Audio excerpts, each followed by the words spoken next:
Hello everyone, my name is Ryan, founder of Up Close Games, and today I'm going to tell you the 4 things I like and 1 thing I don't like about the Frostgrave female wizards. Number 1, they are wizards, which is fantastic because they absolutely look the part as models that I would expect to be running around, flinging spells and just conjuring things out of thin air and just changing the landscape of a game. These look like the models that I believe would be doing that. Number 2, they're female, something that is horrendously underrepresented in fantasy and sci-fi with realistic looking, or realistic for the setting, looking female models. I am really glad that groups like North Star Military, who make these Frostgrave models, that they are putting out more female models so that, 1, it encourages women to actually take groups of all female models, it encourages diversity in the game, and it encourages a lot more. I get that in historical games it's different, because historical is based on potentially facts and things like that, but in fantasy and sci-fi, these are the kind of models I really like to see companies putting out.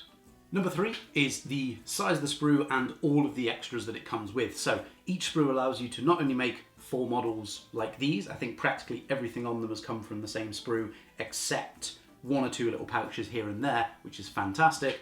But also you can take them and add them to other ranges with the arms and various other things. So you can make things like this civilian model I've made here. Don't worry, we'll get a close up on him. We've also got another sort of wizard conjuring looking model, or a civilian with a crystal ball who's going to tell your fortune. And then also a couple more civilians as well, made with the parts taken from these models, and what I think is an Oathmark infantry sprue, also from the same people that made these wizards.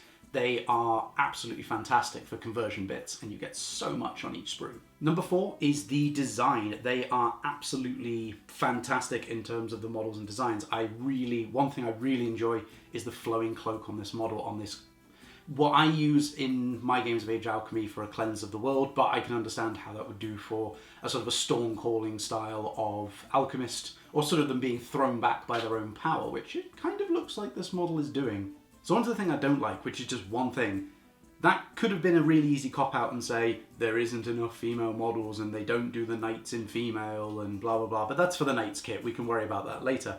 In terms of the 1 thing I don't like about this, I really wish there were more familiars and things on the sprue. Yes, you do get 1 sort of raven looking thing, you do get a cat and I believe a rat on this sprue, unlike the previous one where you didn't get the cat and the rat and you got an owl and a weird little man thing that I still don't understand what he's meant to be.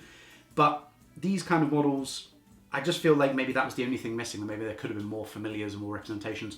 Or even perhaps, given that it's from Frostgrave, they could have maybe put a little construct on the sprue or something like that. That I think would have been perfect. So thank you very much for getting to the end of the video. I hope this has been an informative look onto the 4 things I do like and 1 thing I don't like about the Frostgrave female wizards.